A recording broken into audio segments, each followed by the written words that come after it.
It was the early 1950s, and the world was holding its breath.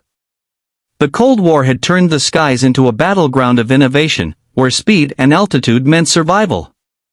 For the Soviet Union, the arrival of the American F-86 Sabre and the mysterious rumors of the upcoming F-100 Super Sabre were a clear warning: the future of air combat belonged to the supersonic age. Out of this fierce competition emerged a new machine, sleek, powerful, and deadly, the MiG-19. Officially known as the Farmer by NATO, it was the first Soviet fighter capable of sustained supersonic flight in level conditions. This was not just another aircraft, it was a declaration that the Soviet Union had crossed into a new frontier of aerial warfare. Its twin afterburning engines roared like thunder, pushing it past Mach 1 and into the thin, cold air where only the most advanced jets could survive.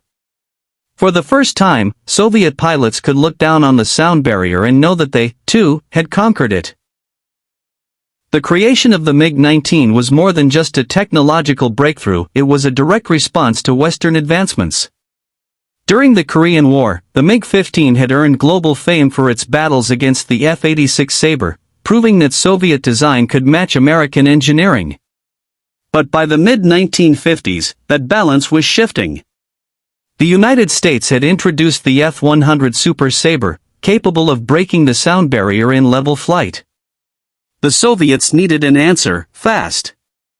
The Mikoyan and Gurevich Design Bureau, under the leadership of Artem Mikoyan and Mikhail Gurevich, set out to create a successor to the MiG-17, a jet that could not just compete, but dominate.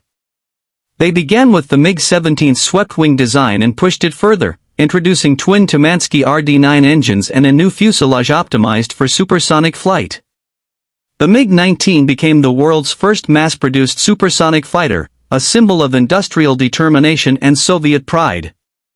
It was not as elegant as Western designs, but it was fast, strong, and built to fight.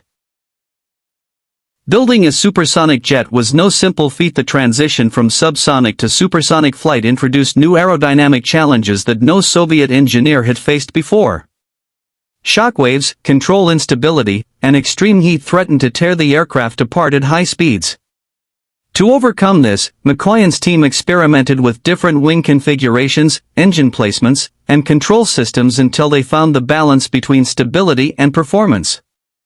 The final result was a machine that looked aggressive even when parked, its sharp delta wings and elongated fuselage giving it a predatory stance. However, the MiG-19's power came at a cost. Its twin engines produced immense heat and vibration, making it notoriously difficult to handle. Pilots often described the aircraft as a wild horse, thrilling to fly but quick to punish mistakes. Yet, those who mastered it learned that it could climb faster and accelerate harder than anything the Soviets had ever built. The MiG-19 represented a new kind of power, one that pushed both technology and human skill to their absolute limits. The MiG-19's first real test came not in the hands of Soviet pilots, but through its export to allies across the communist bloc. China, Poland, and East Germany received variants of the jet, with China producing its own version known as the Shenyang J-6. These aircraft would later play crucial roles in regional conflicts, from the Vietnam War to border skirmishes with India and Taiwan. In the skies over Southeast Asia, the MiG-19 faced American F-4 Phantoms and F-105 Thunderchiefs, jets with superior avionics but heavier frames. While the MiG-19 lacked radar-guided missiles, its raw agility and twin-cannon armament made it a deadly dogfighter at close range. North Vietnamese pilots learned to exploit its speed and climb rate, darting in and out of combat before the heavier U.S. jets could react. Though it never achieved the fame of its younger sibling, the MiG-21, the MiG-19's performance in real battles proved its worth. It was the Soviet workhorse that bridged the gap between early jets and modern supersonic warfare. Despite its achievements, the MiG-19's reputation faded quickly. The arrival of the MiG-21, with its sleek design and delta wings, overshadowed everything before it.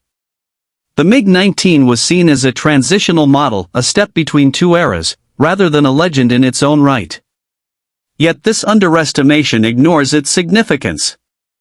It was the aircraft that taught Soviet engineers how to control supersonic shockwaves, how to manage high-speed stability, and how to integrate new weapon systems for future generations.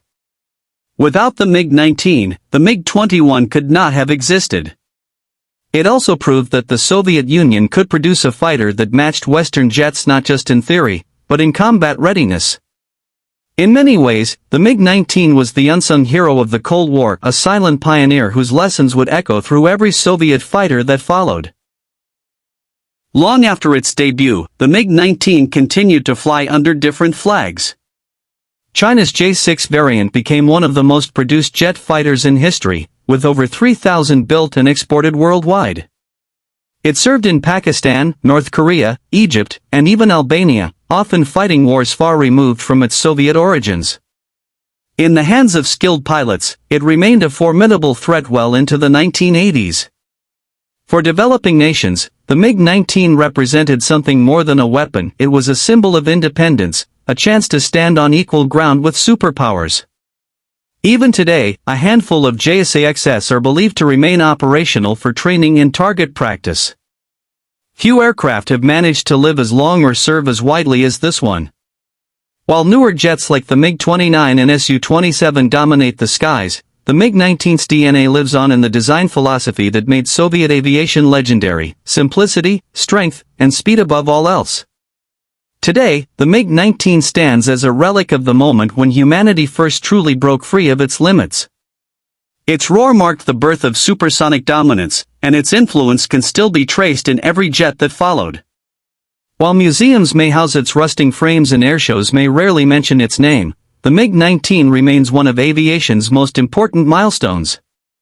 It is a story of ambition and courage, of men who dared to chase the edge of the possible.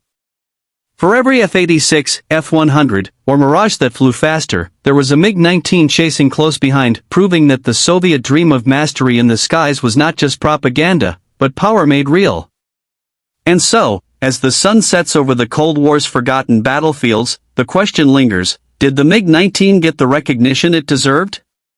Or was it destined to remain a shadow, silent, swift, and forever lost between the thunder of the MiG-17 and the glory of the MiG-21?